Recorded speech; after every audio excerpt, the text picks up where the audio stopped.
पश्चिम आशियात तणाव शिगेला पोहोचतोय। जर अमेरिकेनं खार्ग या बेटावर हल्ला केला तर फक्त एक बेट नाही, जगाच्या अर्थव्यवस्थेची नाडीच बंद पडू शकते।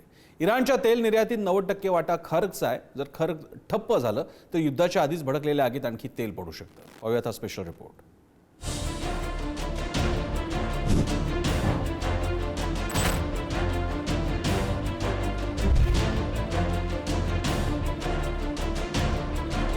इराणचं सर्वात मोठं तेल निर्यात केंद्र खार्ग बेट पश्चिम आशियातील युद्ध सुरू झाल्यापासून कायम चर्चेत असलेलं नाव। हे फक्त बेट नाहीये, ही आहे इराणच्या अर्थव्यवस्थेची नाडी। एकूण साठवण क्षमता 3 कोटी बॅरल, उपलब्ध साठा 1 कोटी 80 बॅरल। या बेटावरून इराणची 90% तेल निर्यात, दररोज 10 ते 15 लाख बॅरल तेल जगभर निर्यात, दिवसाला 1000 कोटींपेक्षा जास्तीचं उत्पन्न।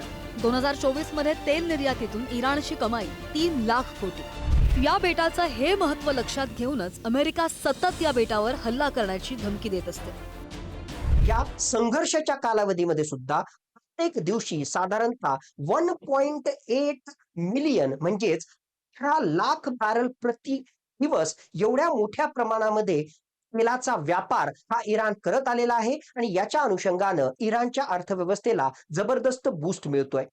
खार्ग आयलँडवर हल्ला केला किंवा मुळातच या खार्ग आयलँडची नाकेबंदी केली तर एक प्रकारे इराणच्या मिलिटरी कॅम्पेनला मिळणारी आर्थिक रसद बंद होईल। म्हणूनच अमेरिका हा वेळोवेळी खार्ग आयलँडला अटॅक करण्याची धमकी त्या ठिकाणी देतोय। जर अमेरिकेनं इथं हल्ला केला तर इराणची 90% तेल निर्यात एका क्षणात ठप्प होऊ शकते। इराणला दिवसाला 1000 कोटी रुपयांचा तोटा म्हणजे काही दिवसात लाखो कोटींचं नुकसान सहन करावं लागेल। नुकसान फक्त इराणचं नसेल तर जगाच्या तेल बाजारावर याचा थेट परिणाम होईल।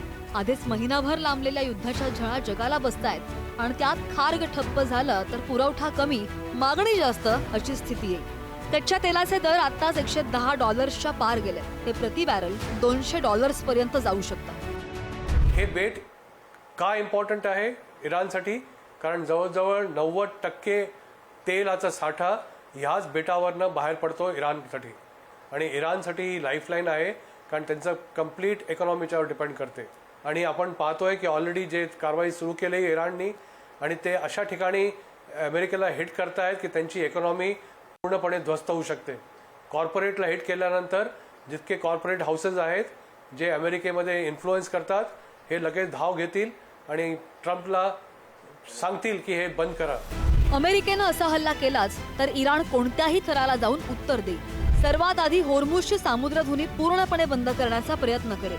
तसं झालं तर आधीच खचलेल्या जागतिक पुरवठा साखळीला आणखी धक्का बसेल। या सगळ्या घडामोडींचा भारताला मोठा फटका बसेल, कारण भारत 80% जास्त तेल आयात करतो। पेट्रोल डिझेलचे दर वाढतील, महागाई वाढेल, रुपयाची आणखी घसरण होईल। जर खरोखरच लँड इन्व्हेजनच्या माध्यमातून किंवा स्पेशल ऑपरेशनच्या माध्यमातून अमेरिकेनं इराणच्या खार्ग आयलँडवर अशा प्रकारे कारवाई करण्याचा प्रयत्न केला तर भविष्यामध्ये आतापर्यंत चायना आणि रशिया या युद्धामध्ये उतरला नव्हता, तो या युद्धामध्ये प्रत्यक्ष किंवा प्रत्यक्षरित्या सुद्धा त्या ठिकाणी उतरू शकतो।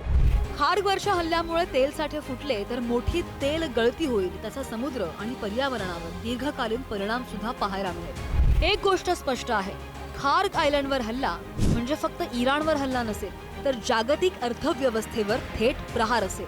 तुघलकी ट्रम्प यांच्याकडे भरपूर तेल साठा आहे। अमेरिका आज जगातील सर्वात मोठा तेल उत्पादक देश आहे। ट्रम्प यांनी मुबलक तेल साठे असलेल्या बाजूच्या व्हेनेझुएलावर आधीच कब्जा करून ठेवला, त्यामुळे ट्रम्प अमेरिकेची गरज तर काही काळ भागवतील, पण त्यांच्या तुघलकी कारभारामुळे जग मात्र गॅसवर गेलंय। सर्वसामान्यांना तेल टंचाईच्या झळा सोसाव्या लागतात, समुद्री व्यापार ठप्प झालेला पाहावा लागतोय।